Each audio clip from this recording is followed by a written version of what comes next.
یا ایھا الذین آمنوا صلوا علیہ وسلموا تسلیما۔ مل کر محبت کے ساتھ درود و سلام کا نذرانہ پیش کریں۔ الصلاۃ والسلام علیک یا رسول اللہ، الصلاۃ والسلام علیک یا حبیب اللہ، الصلاۃ والسلام علیک یا نبی اللہ، وعلی آلک واصحابک یا نور اللہ، صلی اللہ تعالی علیہ وسلم۔ یا رب بالمصطفیٰ بلغ مقاصدنا واغفر لنا ما مضى یا واسع الکرم۔ اللہ جل وعلا کی بارگاہ میں تمام تعریفیں اور اس کے پیارے محبوب دانۂ غیوب منزہ عن العیوب ہم بے کسوں کے آقا مدینے والے مصطفیٰ صلی اللہ تعالی علیہ وسلم کی بارگاہ میں درود و سلام کا نذرانہ پیش کرنے کے بعد میرے محترم معزز سامعین کرام، سب سے پہلے تو رب تبارک و تعالی کی بارگاہ میں عرض گزار ہوں کہ جو آیت کریمہ تلاوت کرنے کی سعادت حاصل کی ہے، اللہ تبارک و تعالی میری زبان پر حق کو جاری فرمائے اور ہم سب کو جو اس سے ایک خوبصورت محبتوں والا درس ملنے والا ہے، اللہ تعالی ہم سب کو توجہ کے ساتھ سن کر عمل کی سعادتیں عطا فرمائیں اور دونوں جہاں میں اللہ تبارک و تعالی اپنے محبوب علیہ الصلوۃ والسلام کے صدقے سے کامیابیاں ہمارا مقدر بنائیں، آمین بجاہ النبی الامین صلی اللہ تعالی علیہ وسلم۔ سورہ اسراء کی یہ آیت کریمہ پڑھنے کی سعادت حاصل کی ہے کہ جس میں رب تبارک و تعالی فرماتا ہے کہ قریب ہے کہ عسیٰ ان یبعثک ربک، ان قریب بہت جلد اے محبوب علیہ الصلوۃ والسلام آپ کا رب آپ کو مقام محمودا مقام محمود عطا فرمائے گا۔ اللہ اکبر۔ مقام محمود ہے کیا؟ ویسے تو مقام محمود کے معنی ہوتے ہیں کہ جس کی تعریف کی جائے، تو اللہ تبارک و تعالی اپنے محبوب کو بہت جلد ایسا مقام عطا فرمائے گا اور ایسی جگہ پر آپ کو کھڑا فرمائے گا کہ جہاں اگلے پچھلے تمام لوگ حضرت آدم علیہ الصلوۃ والسلام سے لے کر عیسیٰ علیہ السلام تک جتنے نبی آئے، جتنی ان کی امتیں آئیں، قیامت تک جتنے لوگ آئیں گے، اگلے پچھلے تمام کے تمام لوگ پیارے محبوب علیہ الصلوۃ والسلام کی حمد بیان کریں گے، آپ علیہ الصلوۃ والسلام کی جو ہے وہ ثنا خوانی کریں گے، تعریف بیان کریں گے کہ جس کو مقام محمود کہا جائے۔ ابن مسعود رضی اللہ تعالی عنہ بڑے ہی جو ہے وہ جلیل القدر صحابی ہیں، پیارے محبوب علیہ الصلوۃ والسلام کے سفر و حضر میں ساتھ رکھا کرتے تھے۔ اللہ اکبر۔ پیارے محبوب علیہ الصلوۃ والسلام سے خاص نسبت حاصل تھی۔ آپ سے پوچھا گیا کہ اس آیت کریمہ میں یہ مقام محمود سے کیا مراد ہے؟ تو آپ رضی اللہ تعالی عنہ نے فرمایا کہ مقام محمود سے مراد مقام شفاعت ہے، کہ اللہ تبارک و تعالی اپنے محبوب علیہ الصلوۃ والسلام کو شفاعت عظمیٰ عطا فرمائے گا، کہ جس کو اللہ تبارک و تعالی نے اس آیت کریمہ میں مقام محمود کے ذکر سے جو ہے وہ بیان فرمایا ہے۔ اللہ اکبر۔ اللہ تعالی ہم سب کو پیارے محبوب علیہ الصلوۃ والسلام کی شفاعت عظمیٰ سے بہرہ مند فرمائے۔ میرا موضوع بھی آج کا یہی ہے کہ پیارے محبوب علیہ الصلوۃ والسلام کی جو شفاعت اپنے امتیوں پر جو شفاعت فرمائیں گے اور اس کے علاوہ اہل محشر پہ جو شفاعت عظمیٰ ہوگی، اللہ اکبر، اللہ تعالی ہم سب کو بھی جو ہے اس شفاعت کا حصہ عطا فرما دے، کہ وہ ایسی شفاعت ہوگی کہ جب قیامت کے دن نیکوکار دیکھیں گے کہ جن کا کوئی گناہ نہیں ہوگا، نیکیوں میں انہوں نے اپنی زندگیاں گزاری ہوں گی، ایسے لوگ جب پیارے محبوب علیہ الصلوۃ والسلام کی شفاعت کو دیکھیں گے کہ پیارے محبوب علیہ الصلوۃ والسلام گناہ گاروں کی اس قدر جو ہے وہ گناہ گاروں پر اس قدر شفیق ہے، مہربان ہیں، ان کی شفاعت کر کر کے جو ہے رب تبارک و تعالی سے بخشوا کر جنت میں داخل کروا رہے ہیں، تو نیک لوگ بھی یہ کہیں گے کہ کاش ہمیں بھی جو ہے وہ کوئی گناہ قرض پر مل جائے اور ہم پیارے محبوب علیہ الصلوۃ والسلام کی شفاعت کا حصہ پانے والے بن جائیں۔ اللہ اکبر۔ پیارے محبوب علیہ الصلوۃ والسلام کی اپنے گناہگار امتیوں پر اس قدر کرم نوازیاں ہوں گی۔ پیارے محبوب علیہ الصلوۃ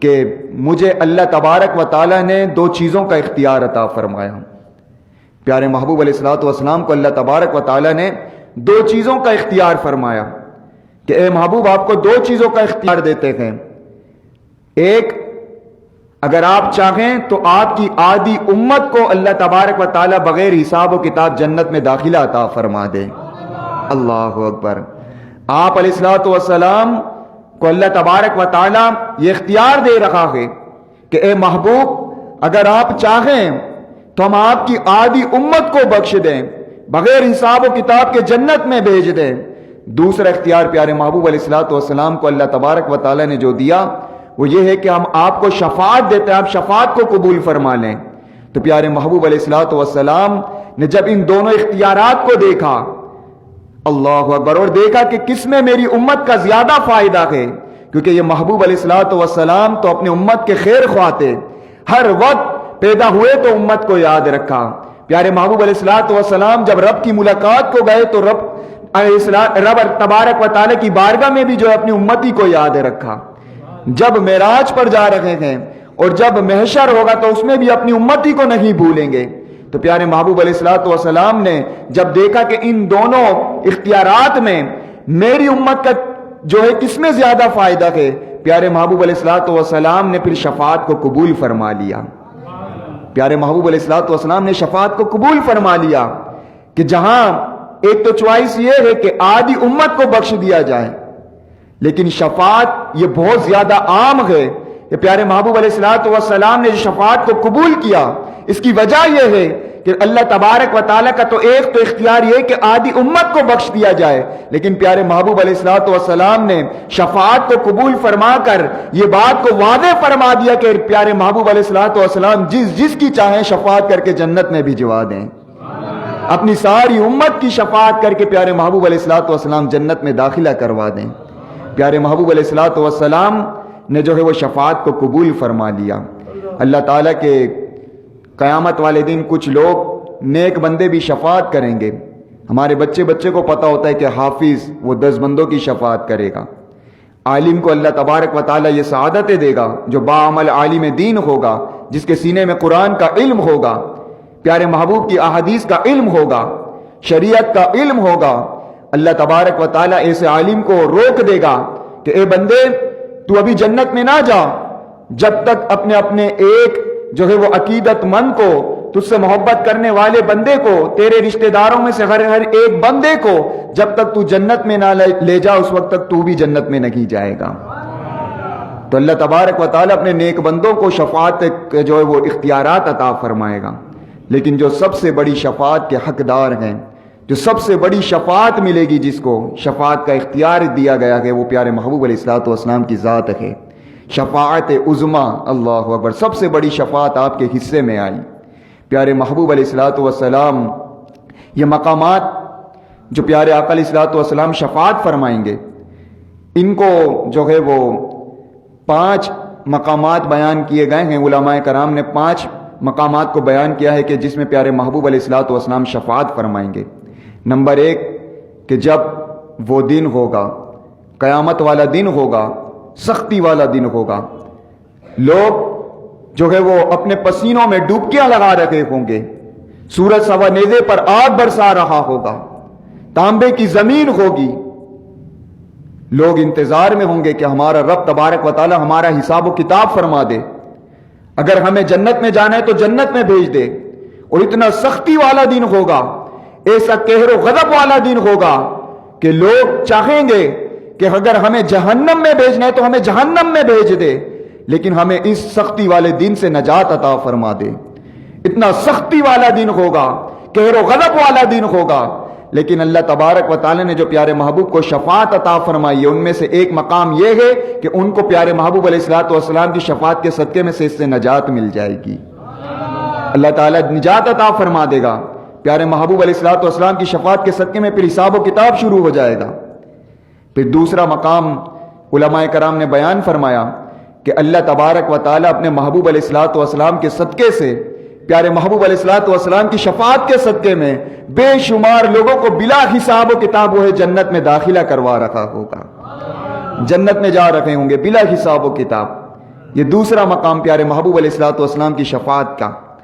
تیسرا پیارے محبوب علیہ الصلوۃ والسلام کی شفاعت کا مقام جو بیان فرمایا وہ یہ کہ چند لوگ کہ جن کا حساب کتاب کیا جائے گا، ان کے گناہ بھاری ہو جائیں گے، ان کے گناہوں کا پلڑا بھاری ہو جائے گا، جس کی وجہ سے وہ عذاب کے، دوزخ کے حقدار بن جائیں گے۔ لیکن پیارے محبوب علیہ الصلوۃ والسلام کو جو اللہ تبارک و تعالی نے شفاعت عطا فرمائی ہے، جب پیارے محبوب علیہ الصلوۃ والسلام کو یہ مقام و مرتبہ دیا ہے، آپ کو شفاعت عظمیٰ سے سرفراز فرمایا ہے، پیارے محبوب علیہ الصلوۃ والسلام کی شفاعت کے صدقے میں ایسے لوگ کہ جو عذاب نار کے مستحق ہو چکے ہوں گے، پیارے محبوب علیہ الصلوۃ والسلام کی شفاعت کے صدقے میں ان کو اس سے بھی نجات مل جائے گی۔ پیارے محبوب کی شفاعت کے صدقے میں ان کو جنت مل جائے گی۔ چوتھا مقام پیارے محبوب علیہ الصلوۃ والسلام کی شفاعت کا جو بیان فرمایا وہ یہ ہے کہ جب لوگ جو ہے وہ جہنم میں جا چکے ہوں گے، کہ جو اپنے گناہوں کی وجہ سے جہنم کے مستحق بن چکے ہوں گے، جہنم میں جا چکے ہوں گے، تو پیارے محبوب علیہ الصلوۃ والسلام کی شفاعت کے صدقے میں اللہ تبارک و تعالیٰ ان کو جہنم سے نکال کر جنت میں داخلہ عطا فرما دے گا۔ پانچواں جو مقام فرمایا شفاعت کا وہ یہ، اللہ اکبر، کوئی بھی محروم نہیں ہو رہا۔ کیسی شفاعت عظمیٰ ہے، کیسی محبت ہے، اللہ اکبر۔ اللہ کی بارگاہ میں اللہ کے محبوب علیہ الصلوۃ والسلام کا مقام و مرتبہ دیکھیے۔ ارے جو گناہگار ہے وہ بھی محروم نہیں رہ پا رہا، جو نیکوکار ہے کہ جس کو جنت میں بھیج دیا گیا، اللہ تبارک و تعالیٰ کے نیک بندے نیکیوں کی وجہ سے جنت میں جا چکے ہوں گے، لیکن پیارے محبوب علیہ الصلوۃ والسلام کی شفاعت کے صدقے میں ان نیکوکاروں کے درجات کو بلند کر دیا جائے گا، اور درجات کو بلند کر دیا جائے گا کہ جاؤ میرے محبوب علیہ الصلوۃ والسلام کی شفاعت کے صدقے میں اور درجات کو تم جو ہے وہ طے کر لو۔ یہ پیارے محبوب علیہ الصلوۃ والسلام کی 5 جو ہے وہ مقامات کو علماء کرام نے بیان فرمایا کہ جو پیارے محبوب علیہ الصلوۃ والسلام جہاں شفاعت فرمائیں گے، اللہ تعالیٰ کاش ہم پر بھی وہ کرم ہو جائے کہ جہاں نیکوکار یہ خواہش کریں گے، نیک پرہیزگار متقی لوگ یہ خواہش کریں گے کہ کاش ہمیں کوئی قرض میں جو ہے وہ گناہ مل جائے اور ہم بھی پیارے محبوب علیہ الصلوۃ والسلام کی شفاعت کے صدقے میں ان کے شفاعت سے جو ہے لطف اندوز ہو کر جنت میں داخل ہو جائیں۔ کاش اس میں ہم گناہگار امتیوں کا بھی نام آ جائے، پیارے محبوب علیہ الصلوۃ والسلام کی شفاعت ہمارے حق میں بھی ہو جائے۔ لیکن یاد رکھو اے مسلمانوں، اے عاشقان رسول، پیارے محبوب علیہ الصلوۃ والسلام کی شفاعت ملنی ہے، اگر جنت ملنی ہے، اللہ تعالیٰ کی رضا ملنی ہے، پیارے محبوب کی شفاعت ملنی ہے، تو یہ سب ایمان پر دار و مدار ہے۔ اگر ایمان سے سلامتی کے ساتھ چلا گیا تو پھر پیارے محبوب علیہ الصلوۃ والسلام کی شفاعت کی امید کر سکتے ہیں۔ لیکن اے میرے بھولے بھالے مسلمانوں، ہم غور تو کریں ہمارے شب و روز کیسے گزر رہے ہوتے ہیں، ہماری نمازوں کا عالم کیا ہوتا ہے۔ بعض ائمہ کرام نے تو یہاں تک کہ فرمایا ہے کہ جس نے نماز قضا کر دی وہ ایسا شخص کافر ہے۔ ہم غور کریں، لیکن امام اعظم رحمت اللہ کی تعالی علیہ فرماتے کہ ایسے شخص کو کافر نہیں کہا جائے گا، لیکن دیگر ائمہ کے نزدیک ایسا شخص کافر ہے۔ جس نے 3 جمعے چھوڑ دیے تو ایسا شخص کافر ہے۔ کچھ ایسے اعمال ہیں کہ جن کی وجہ سے ایمان ضائع ہو جاتا ہے، والدین کی نافرمانی ہے، شراب خوری ہے، اذان کے وقت گفتگو کرنا، کام کاج میں لگے رہنا، ایسے بہت سے کام ہیں کہ جس کے پیارے محبوب علیہ الصلوۃ والسلام نے فرمایا کہ ایسے شخص کے لیے جو یہ خطرہ ہے کہ اس کا ایمان جو ہے وہ موت کے وقت رخصت ہو جائے۔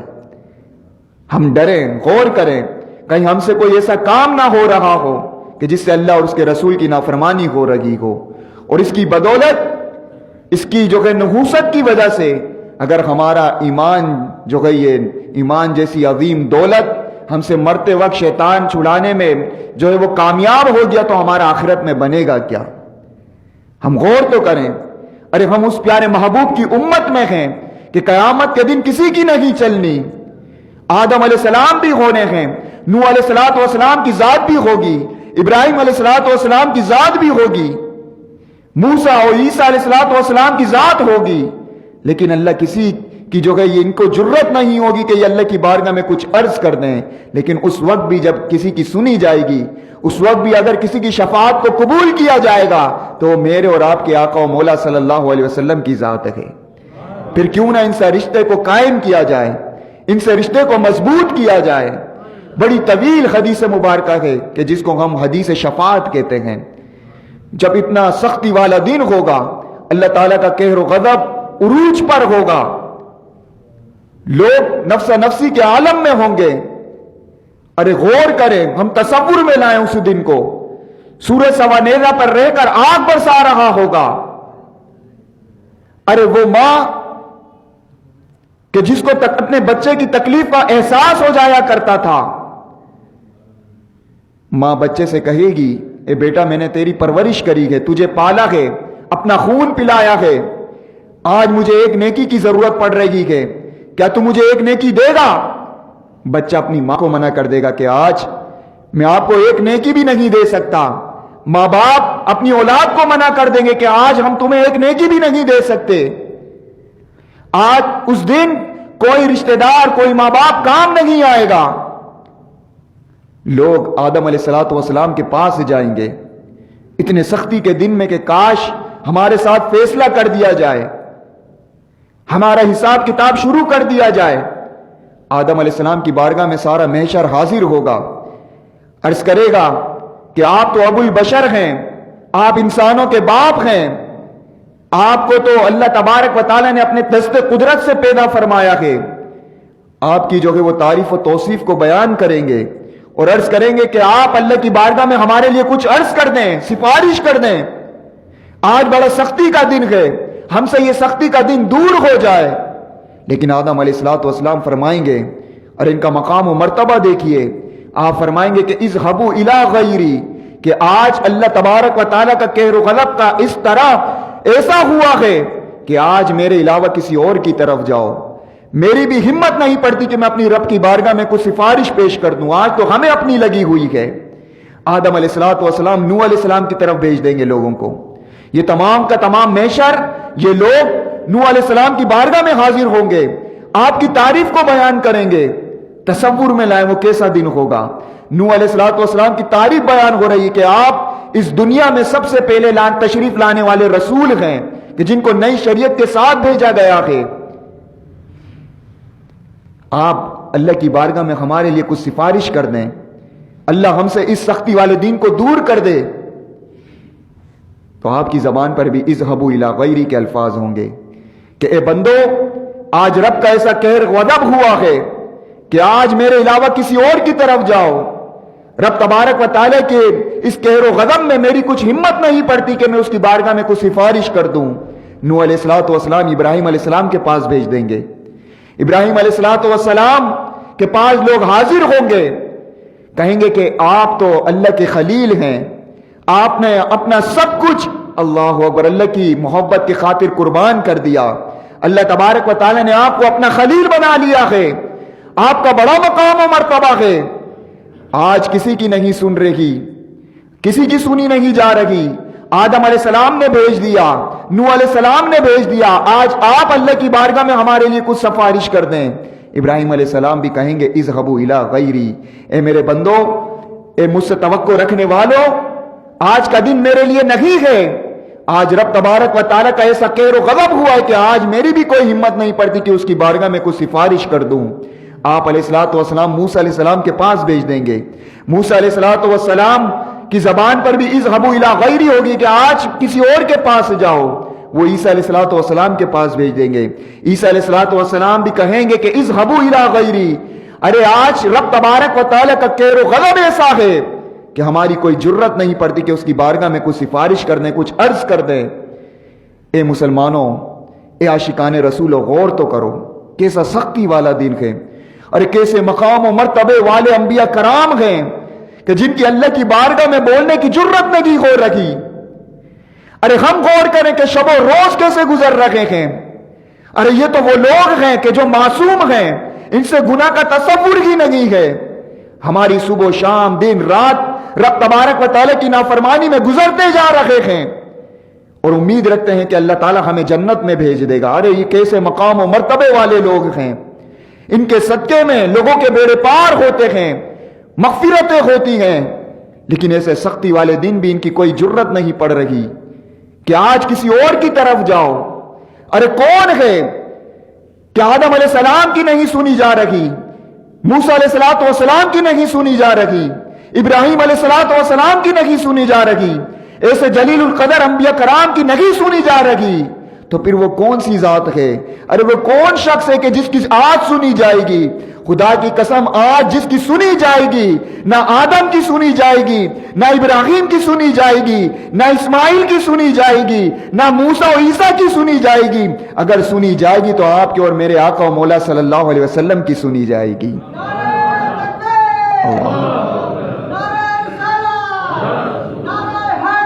یا خدا کی قسم اگر اللہ تبارک و تعالی کسی کی سنے گا تو پیارے محبوب علیہ الصلوۃ والسلام کی ذات ہوگی, ہمارے نبی علیہ الصلوۃ والسلام کی ذات ہوگی. وہی ذات ہے کہ کل جس نے کام آنی ہے. ارے پھر ہم کیوں اس سے محبت نہ کریں؟ اپنا سب کچھ اس کے نام پر, اس کے قدموں پر کیوں نہ قربان کر دیں؟ پیارے محبوب علیہ الصلوۃ والسلام کی ذات کو کام آنا ہے. ارے وہ ذات جب کام آنی ہے تو ہمارا بھی کچھ حق بنتا ہے کہ ہم اس محبت کا تقاضا ادا کریں. پیارے محبوب علیہ الصلوۃ والسلام کی بارگاہ میں جب تمام محشر یہ جائے گا, جب آدم کے پاس گئے, موسیٰ کے پاس گئے, عیسیٰ علیہ السلام کے پاس گئے علیہ الصلوۃ والسلام, تو تمام کی زبان پر اذهبوا الی غیری کے الفاظ تھے, آج کسی اور کی طرف جاؤ. لیکن تمام کا تمام محشر غور تو کرو کہ جب پیارے محبوب کی زیارت کو جائے گا, آپ کی بارگاہ میں جائے گا, کہ آپ اللہ کی بارگاہ میں ہمارے لیے کچھ سفارش کر دیں, اللہ تعالیٰ یہ سختی کا دن ہم سے ٹال دے, تو پیارے محبوب علیہ الصلوۃ والسلام کی زبان پہ اذهبوا الی غیری کے الفاظ نہیں ہوں گے, بلکہ پیارے محبوب علیہ الصلوۃ والسلام کی زبان پر تو انا لگا ہوگا. اے اللہ کے بندو, اے میرے مجھ سے توقع رکھنے والوں, آج کا دن فقط میرے لیے اللہ تبارک و تعالیٰ نے رکھا ہے. آج کا جو دن ہے کہ جس کی سنی جائے گی وہ میری ہی ذات ہے, کہ اللہ تبارک و تعالیٰ نے مجھے مقام محمود سے سرفراز فرمایا ہے. جو اللہ تعالیٰ نے آیت کریمہ میں فرمایا کہ عسیٰ ان یبعثک ربک مقاما محمودا, کہ آپ کا رب آپ کو ان قریب مقام محمود عطا فرمائے گا, وہی دن ہے آج. آج یہ وہی دن ہے کہ اگلے پچھلے تمام کے تمام پیارے محبوب کی جو ہے وہ تعریف کو بیان کر رکھے ہوں گے. پیارے محبوب علیہ الصلوۃ والسلام اپنے سر کو جھکا دیں گے اللہ کی بارگاہ میں, سجدہ ریز ہو جائیں گے اور ایسا سجدہ فرمائیں گے, اللہ اکبر, یہ اللہ کے محبوب اپنے محب کی, رب تبارک و تعالیٰ کی ایسی تعریف بیان کریں گے کہ آج تک, آج سے پہلے جو ہے کبھی کسی نے اس طرح کی تعریف بیان نہیں کری ہوگی. ایسی اللہ تبارک و تعالیٰ کی تسبیح بیان کریں گے. پیارے محبوب سے اللہ تبارک و تعالیٰ فرمائے گا, اے محبوب اپنے سر کو اٹھائیں, ارفع رأسک, اپنے سر کو اٹھائیں, آپ سوال کریں, آپ کو عطا کیا جائے گا. آپ جس کی شفاعت کریں گے اللہ تبارک و تعالیٰ آپ کی شفاعت کو قبول فرما لے گا.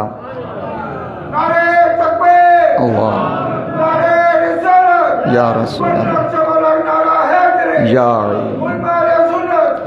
تو پیارے محبوب علیہ الصلوۃ والسلام, پیارے محبوب علیہ الصلوۃ والسلام کی ذات کو کام آنا ہے. میرے آقا حضرت نے بھی کیا خوب فرمایا, آج لے ان کی مدد, آج لے ان کی پناہ, آج مدد مانگ ان سے. اگر آج کچھ لوگ پیارے محبوب علیہ الصلوۃ والسلام کے مقام و مرتبے کو گھٹانے کی کوشش کرتے ہیں, قیامت کے دن تو تمام کا تمام جو ہے وہ فیصلہ سامنے آ جانا ہے, پیارے محبوب کی شان محبوبی وہ سامنے آ جانی ہے. لیکن یہ دارالعمل ہے دنیا. اگر پیارے محبوب کے مقام و مرتبے کو ماننا ہے تو تجھے یہاں پر ماننا پڑے گا. اگر آقا و مولا ماننا ہے تو تجھے یہاں پر ماننا پڑے گا. اگر آج کل ان کی مدد کا مستحق بننا ہے تو آج ان سے مدد مانگنی پڑے گی. میرے آقا حضرت نے فرما دیا کہ آج لے ان کی پناہ, آج مدد مانگ ان سے, پھر نہ مانیں گے کل قیامت میں اگر مان گیا. آج مانگ لے, آج ان سے مدد مانگ لے, آج ان کی پناہ لے لے, کل قیامت کے دن تیرے پیارے محبوب علیہ الصلوۃ والسلام, اللہ کے محبوب علیہ الصلوۃ والسلام تیرے تمام گناہوں پہ پردہ فرما دیں گے اور اپنی شفاعت کے صدقے میں جو کہ وہ جنت بھی عطا فرما دیں گے. ہم غور کریں, اپنی ذات پر غور کریں, اپنے محبوب کی ذات پر غور کریں کہ کیسا ہمارا رشتہ ہے. اللہ تبارک و تعالیٰ نے کیسا دامن ہم کو عطا فرما دیا ہے. اللہ اکبر, کیسا محبوب عطا فرما دیا ہے, کیسا نبی عطا فرما دیا ہے. خدا کی قسم ہے اگر اس بات پر ہم جتنا شکر ادا کریں اپنے رب تبارک و تعالیٰ کا کہ ایک تو اس نے ہمیں بن مانگے ایمان جیسی دولت عطا فرما دی, کتنا اس کا شکر ادا کیا جائے. ارے کتنی کرم نوازی ہے رب تبارک و تعالی کی، اس نے ہمیں ایمان جیسی دولت گھر بیٹے عطا فرما دی. اس کے بعد رب تبارک و تعالی نے ہم پر کیسا کرم کے دروازے کھول دیے کہ اپنے محبوب کا دامن عطا فرما دیا، کہ جس کی شفاعت عظمیٰ بھی جس کو عطا فرما دی. خدا کی قسم قیامت کے دن ہی شان محبوبی کا اندازہ ہوگا. آج ہم پیارے محبوب سے رشتے کو قائم کر لیں. پیارے محبوب نے فرمایا کہ نماز میری آنکھوں کی ٹھنڈک ہے. ہم اپنی نماز کو جو ہے دل سے لگا کر رکھ لیں، اپنی نمازوں کی پابندی کر لیں، پیارے محبوب کی شفاعت نصیب ہو جائے گی. پیارے محبوب کے ذکر کو اپنا ورد بنا لیں، پیارے محبوب علیہ الصلوۃ والسلام کی شفاعت ہمارے حصے میں آ جائے گی. پیارے محبوب علیہ الصلوۃ والسلام نے فرمایا کہ جو شخص 50 مرتبہ دن بھر میں مجھ پر جو ہے روزانہ کی بنیاد پر درود پاک پڑھے گا، قیامت کا دن جب نفس نفسی کا عالم ہوگا، میں ایسے شخص سے جو ہے خود مصافحہ فرماؤں گا. ارے غور کریں کیسی کرم نوازیاں ہیں. پھر کیوں نہ ایسے حبیب کی جو ہے وہ اطاعت و فرما برداری کی جائے، ان کی سنتوں کو اپنی زندگی پر نافذ کیا جائے، ان کی تعلیمات کو اپنی زندگی میں نافذ کیا جائے. خدا کی قسم اگر ہم نے ان سے سچی طرح محبت کر لی، اللہ کے محبوب سے محبت کر لی، اس کی اتباع کر لی، تو اللہ تعالیٰ تو فرماتا ہے کہ ہم سب کا جو ہے یہ ہوتا ہے کہ ہم سب اللہ سے محبت کرتے ہیں. دنیا کے ہر بندے کا یہ دعویٰ ہم اللہ سے محبت کرتے ہیں، ہم اللہ سے محبت کرتے ہیں. اللہ کس سے محبت کرتا ہے؟ اللہ تعالیٰ فرماتا ہے کہ قل ان کنتم تحبون اللہ فاتبعونی یحببکم اللہ. اگر تم چاہتے ہو کہ اللہ تم سے محبت کرے، اللہ تمہیں محبوب بنا لے، تو اللہ تبارک و تعالیٰ کے محبوب علیہ الصلوۃ والسلام کی اطاعت و فرما برداری کا پٹا اپنے گلے میں پہن لو، اللہ تعالیٰ تمہیں اپنا محبوب بندہ بنا لے گا. ان کی سیرت پر عمل کریں، اپنی زندگی کو پیارے محبوب کے سانچے میں ڈالیں. اللہ تعالیٰ سے دعا ہے کہ ہم سب کو جو کچھ سنا ان باتوں کو یاد رکھنے کی توفیق عطا فرمائیں، پیارے محبوب سے سچی پکی محبت عطا فرمائیں. کاش جب گناہگار لوگوں پر کرم ہوگا قیامت والے دن، قبر میں جو ہے وہ قیامت والے دن محشر میں، اللہ تعالیٰ ہم سب کو بھی اس کا حصے دار بنائیں. پیارے محبوب کی شفاعت کے صدقے میں جنت الفردوس میں ہم سب کو پیارے محبوب کا پڑوس عطا فرمائیں. آمین بجاہ النبی الامین صلی اللہ علیہ وسلم. بسم اللہ الرحمن الرحیم. الحمد للہ رب العالمین والصلاة والسلام علی سید المرسلین. یا رب العالمین، یا الہ العالمین، ہم سب کا نماز عشاء کو پڑھنا، قرآن کریم کی تلاوت کو بیان سننا اپنی پاک بارگاہ میں قبول فرما. اے رب کریم اس ناقص عبادت کو ہمارے لیے، ہمارے والدین کے لیے ذریعہ نجات بنا. یا رب العالمین ہم سب کی مغفرت فرما. اے رب کریم ہمارے تمام صغیرہ کبیرہ گناہوں کو معاف فرما. یا رب العالمین، یا الہ العالمین ہم سب کے مرحومین کی مغفرت فرما. ہمارے بیماروں کو صحت و تندرستی عطا فرما. یا رب العالمین، یا الہ العالمین ہم سب کو ریاکاری سے محفوظ فرما. اے رب کریم اخلاص عطا فرما، صحیح طرح تیرے بندہ بننے کی توفیق عطا فرما. تیرے پیارے محبوب علیہ الصلوۃ والسلام کا سچا غلام بننے کی توفیق عطا فرما. اے رب کریم ہمیں اسی طرح مسجد آباد رکھنے کی سعادتیں عطا فرما. پیارے محبوب سے سچی پکی محبت عطا فرما. ان کی سیرت کاملہ پر عمل کی سعادتیں عطا فرما. اے رب کریم اس درس کو اپنے گھر والوں تک بھی پہنچانے کی توفیق عطا فرما. یا رب العالمین، یا الہ العالمین اس مسجد والوں پر، نمازیوں پر، امام صاحب پر، کمیٹی والوں پر جو اس کا اہتمام کرتے ہیں، رب کریم سب کی دین و دنیا میں برکتیں عطا فرما. پریشان حالوں کی پریشانیوں کو دور فرما، بیماروں کی بیماریوں کو دور فرما، تنگ دست حالوں کی تنگ دستیوں کو دور فرما. اے رب کریم ہم سب پر، شہر کراچی پر، ملک پاکستان پر، تمام عالم اسلام پر، بالخصوص کشمیر، فلسطین، شام اور انڈیا کے مسلمان پر اپنی خاص سلامتیوں کے نزول فرما. ان کے بسنے والوں کی جان، مال، عزت، آبرو، بالخصوص ایمانوں کو سلامت فرما. اے رب کریم ہماری تمام جائز دعاؤں کو شرف قبولیت عطا فرما. صلی اللہ تعالی علی خیر خلق محمد وعلی آلہ واصحابہ اجمعین برحمتک یا ارحم الراحمین. لا الہ الا اللہ محمد رسول اللہ.